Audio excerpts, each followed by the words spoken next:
Record flooding leaves Guangxi residents stranded without food, water, power. Record flooding has inundated parts of southern China's Guangxi province, leaving residents stranded inside homes and factories and, in some areas, without running water, electricity, or adequate food for days. Three hydrological stations in Ningming and Longo counties recorded their highest measured flood levels on August 25, according to state media China News Service. The flooding followed days of torrential rain associated with Typhoon Zitan and heavy inflows from upstream areas. In Ningming County, the town of Zhilong recorded 618.2 millimeters of rain between August 21st and August 24th. State media China National Radio reported that the flooding has affected 61,000 people across Guangxi and prompted the relocation of 54,000. More than 8,000 people were moved to emergency shelters.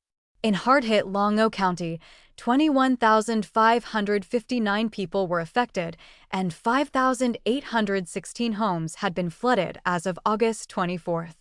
Residents interviewed by the Epoch Times described continuing shortages and limited access to assistance even as floodwaters began to recede. They spoke on condition of anonymity out of fear of reprisal. Residents trapped by rising floodwaters. In Ningming County, a woman told the Epoch Times she and her child had been trapped inside their home after floodwaters rose to the second floor. The family had been without water and electricity for 2 or 3 days, and her phone was nearly out of power. She said the water rose so quickly that there was little opportunity to evacuate. "We have already signed up in the group chat, and everyone is waiting," she said. Civilian rescuers later delivered bread and drinking water, while drones were used to transport supplies. Another Ningming resident told the Epoch Times that water had reached about 1.5 meters inside his home and had risen to the second floor in some lower-lying houses. His village has nearly 3,000 residents, many of whom remain trapped at home, he said. His family still had rice, but no vegetables, and was rationing food.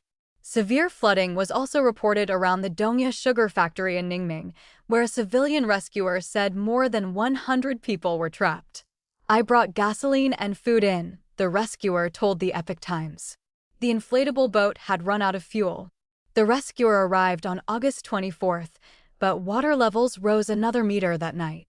He said he did not know how many people inside the factory had been rescued. A relative of a factory worker told the Epoch Times that some people inside had gone an entire day without food. Rescuers also struggled to navigate flooded roads, the relative said. Communities rely on self-rescue.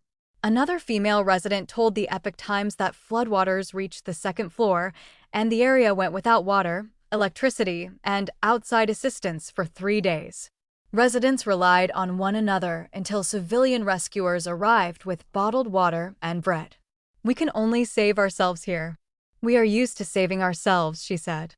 The flooding destroyed or damaged cars, electric scooters, refrigerators, and other household belongings. Crops were also submerged, and livestock were swept away, she said.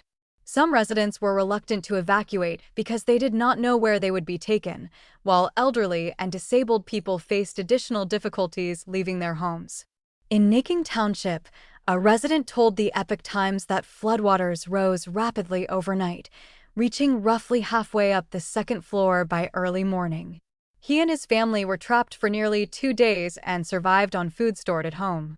Although water levels later fell, running water remained intermittent, while electricity and communications were still disrupted. Streets were covered in mud and garbage, and his family lost several appliances and an electric scooter. In nearby Ziwei village, a resident told the Epoch Times that floodwaters rose more than 3 meters at their peak. The village's roughly 700 residents received only 20 cases of bottled water and some canned congee, she said. "We are relatively remote here, so supplies basically can't reach us," she said. The flooding also affected parts of Jiangzhou district, where a resident told the Epoch Times that more than half the village was submerged. People were largely relying on one another for food, water, and other necessities. As floodwaters recede, residents in the hardest-hit areas now face the aftermath, including damaged homes and belongings, submerged crops and livestock, and ongoing disruptions to basic services. Xue Yang and Gu Xiaohua contributed to this report.